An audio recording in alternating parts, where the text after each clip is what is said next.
Yeah, so in the LDT manual, page number 9, it tells you how to program the exit tracks, and on page 26, 27 of the ESU command station manual, it tells you how to do it as well. So anyway, I'll show how to do it anyway.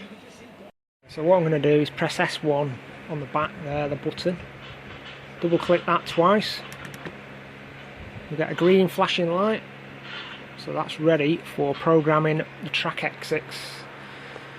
So track exit reference number 1 is the most important one, because that's where you start from. Reference number 1 is here. You've got to start clockwise from that one. So that's what I'm going to do. So I'm going to program 1, 2. This one is a gap, so I'm going to miss that one out. Track, a gap.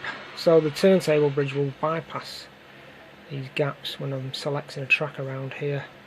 So I'm going to program 1 to 24 tracks. If you're wondering why it's only 24, well, if you think about it, the bridge has got an entrance and an exit, so basically if you've got 48 tracks connected, there's no need to program 48, you just program 24, and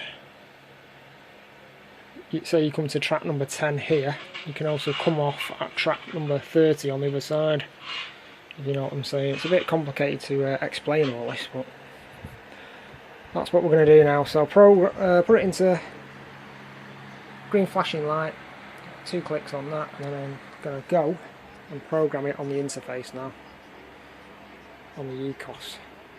So there's the interface, so select the spanner, touch the keypad, sorry, the display, and you'll get all these boxes. All these boxes represent the tracks that you've got connected around the edge. 24. Obviously you've got an entrance and an exit on each track, so that will make 48 tracks, if that makes any sense at all. So the next thing you want to do is press input. If you press input, the turntable will move to its last reference point, which I've already set up. That's my reference point, which is the entrance to the turntable. If it's not, if you want to move that track to another position, which is the most important track, reference number 1, all you do is you touch these left and right, so move the bridge 1 step at a time until you get reference track number 1 to where you want it to go.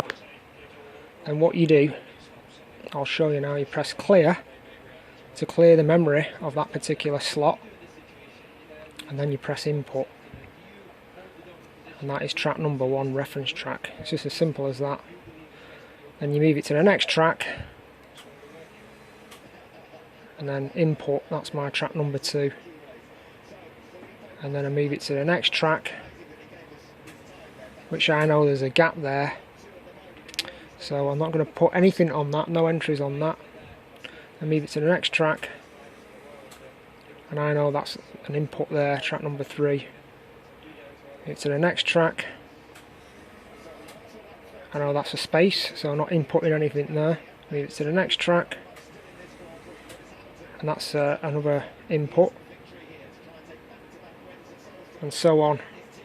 That procedure, I've programmed track 1, the reference, track 2, missed out that one as I've shown, track 3, missed out the next one, didn't put any inputs in for that, and that's track 4, 5, 6, 7, 8, and it'll go up to 24.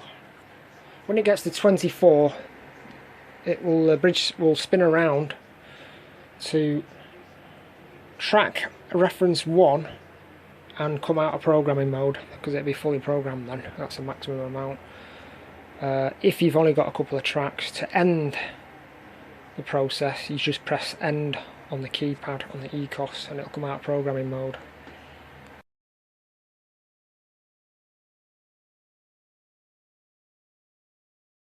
So now I'm carrying on with all the rest of the inputs.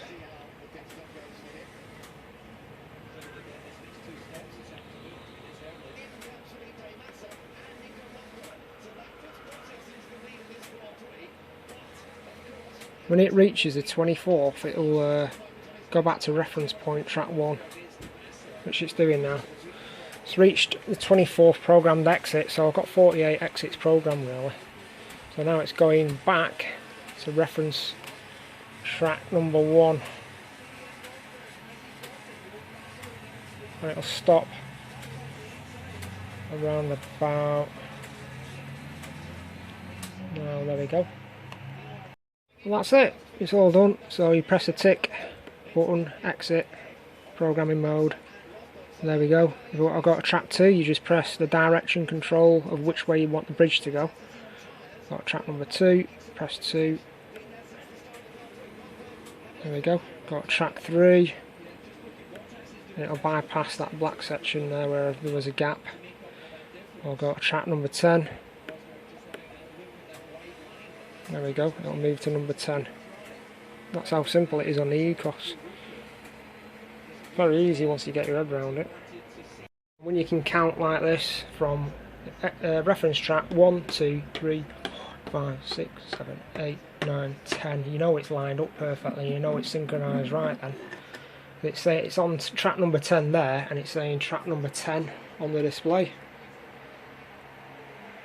So that's it. I try to explain it as simple as I can. I know it's quite a complicated video to try and follow, but I just hope that helps somewhere anyway.